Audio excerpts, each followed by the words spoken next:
ایک بادشاہ اکثر رات کو بھیس بدل کر اپنی رعایا کے حال احوال سے باخبر رہتا اور ان کی تکالیف دور کرتا۔ ایک رات حسب عادت رعایا کا حال معلوم کرنے کے لیے بادشاہ سلامت بھیس بدل کر محل سے نکلے۔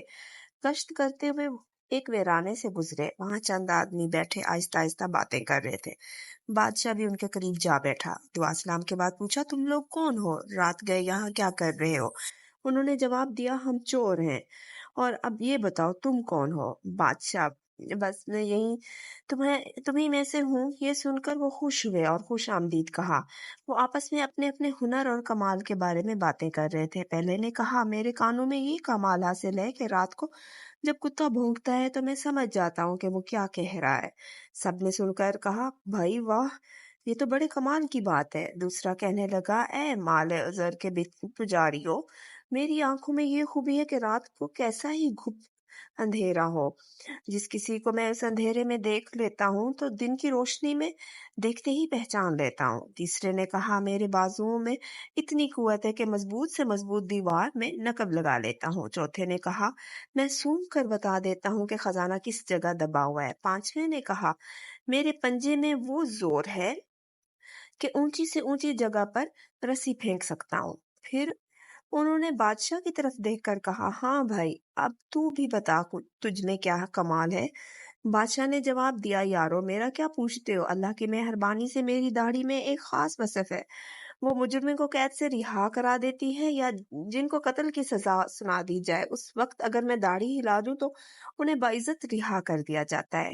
ان عقل کے اندھوں نے یہ سن کر خوشی سے نعرہ لگایا، تیرا کمال تو سب سے بڑا ہے، آج سے تو ہمارا سردار ہے، اب ہمیں کسی پریشانی کا خوف نہیں۔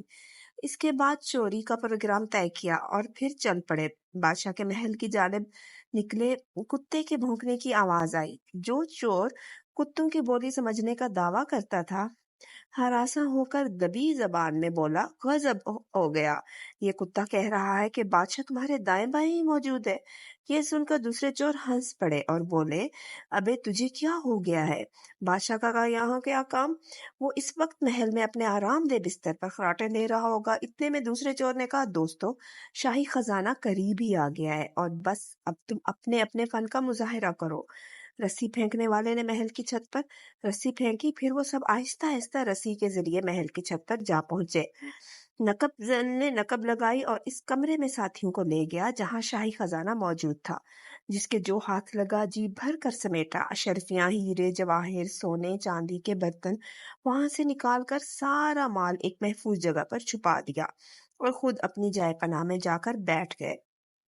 بادشاہ موقع پا کر وہاں سے کھسک آیا اور دوسرے دن بادشاہ نے سپاہیوں کو اس جائے پناہ کا پتہ دے کر چوروں کی گرفتاری کا حکم دیا۔ سپاہی دوڑے اور سب چوروں کو فوراً سے گرفتار کر لیا۔ جب انہیں بادشاہ کی عدالت میں پیش کیا گیا تو موت کے خوف سے چہرے زرد اور بدن خشک تنکے کی طرح کانپ رہے تھے۔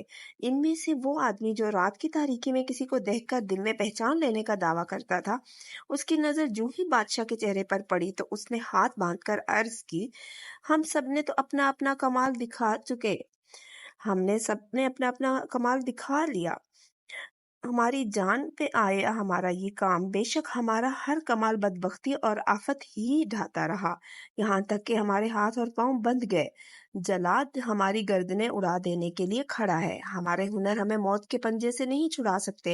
اے ہمارے رات کے ساتھی، اب وقت آ گیا ہے کہ آپ اپنے فن کا مظاہرہ کریں، اب آپ اپنی داڑھی ہلائیں تاکہ ہماری جان بچ جائے۔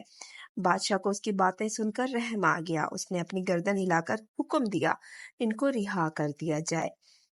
دوستو، اچھا ہنر مصیبت میں کام آتا ہے، جبکہ برا ہنر ایسے وقت کھجور کی بٹی ہوئی رسی کی مانند ثابت ہوتا ہے۔